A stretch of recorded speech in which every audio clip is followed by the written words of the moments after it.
Saya memang tahu ada nama Pakistan, Afghanistan, Turkmenistan, Kazakhstan, Kyrgyzstan, Uzbekistan, dan lain-lain nama yang berakhiran stan. Namun, saya tidak tahu bahwa ternyata ada pula nama Londonistan. Ternyata, Londonistan adalah julukan terbaru bagi sebuah kota yang bernama London. Yang menciptakan julukan Londonistan adalah jurnalis terkemuka Melanie Phillips demi melukiskan betapa besar pengaruh Islam terhadap ibu kota Inggris di masa kini. Sejak 2001 sampai 2016, di London telah didirikan 423 masjid baru, sementara sekitar 500 gereja telah ditutup. Di Hayat United Church dibeli oleh umat Islam dari Mesir dan diubah menjadi masjid. Sama halnya dengan gereja Santo Peter dirubah menjadi Masjid Madinah. Masjid Brick Lane semula adalah sebuah gereja Metodis. Bukan hanya bangunan yang berubah, sebab pada tahun 2016 jumlah kaum mualaf di London meningkat 2 kali lipat.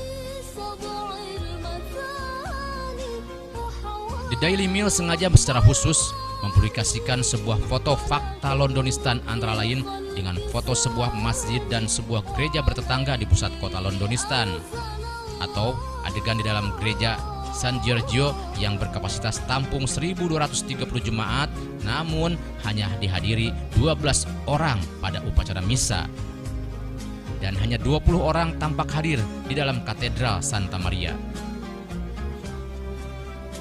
Masjid di kawasan Brown Street Estate punya masalah beda akibat daya tampung hanya maksimal 100 orang. Maka setiap Jumat, umat terpaksa meluber ke jalanan. Wali kota London masa kini adalah Muslim. Cherry Pitt dari Universitas Oxford menyatakan hegemonitas umat beragama di Inggris masa kini memudar akibat dominasi Kristen memang lenyap. Direktur The National Secular Society, Kate Perteswood, yakin bahwa di Inggris dalam 20 tahun mendatang jumlah Muslim akan lebih besar ketimbang jumlah Kristen. Menurut riset Nansen Social Research Institute, jumlah umat Anglikan pada lingkup waktu 2012 sampai 2014 mengalami kemerosotan menjadi sekitar 1,7 juta. Sementara jumlah umat Islam di London, Inggris meningkat menjadi 1 juta orang.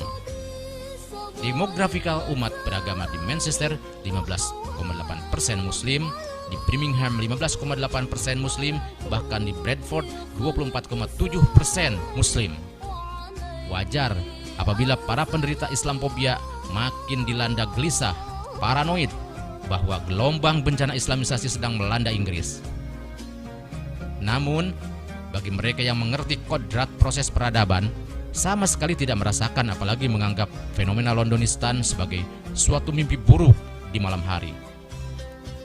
Gejala Londonistan sekadar ekspresi perubahan peta demografik keagamaan di Inggris, di mana kebetulan agama Nasrani sedang mengalami masa pasca kematangan, sementara Islam sedang mengalami masa pertumbuhan.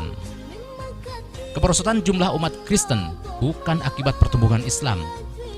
Ketika masih belajar kemudian mengajar di Jerman pada tahun 70-an, di mana umat Islam setempat masih dalam jumlah sangat terbatas, saya pribadi sudah menyaksikan bagaimana jumlah umat Kristen yang rajin ke gereja terus-menerus merosot. Jumlah warga yang secara administratif keluar dari agama Kristen makin banyak akibat keberatan membayar pajak gereja yang secara legal wajib dipotongkan langsung dari salary bulanan. Terutama generasi muda Jerman yang pada saat itu sudah mulai menganggap agama Kristen sudah tidak relevan akibat tidak sesuai dengan perkembangan zaman. Maka dapat disimpulkan bahwa apa yang disebut sebagai Islamophobia sebenarnya hanya suatu penyakit jenis khayal yang sengaja direkayasa oleh mereka yang merasa kepentingannya terancam akibat tumbuhnya jumlah umat Islam. Sehingga meskipun pada kenyataan mayoritas pelaku kekerasan terorisme di bumi Amerika Serikat sebenarnya bukan Muslim, namun Donald Trump dan para pendukungnya sengaja membiasakan diri untuk menggunakan istilah teroris Islam radikal.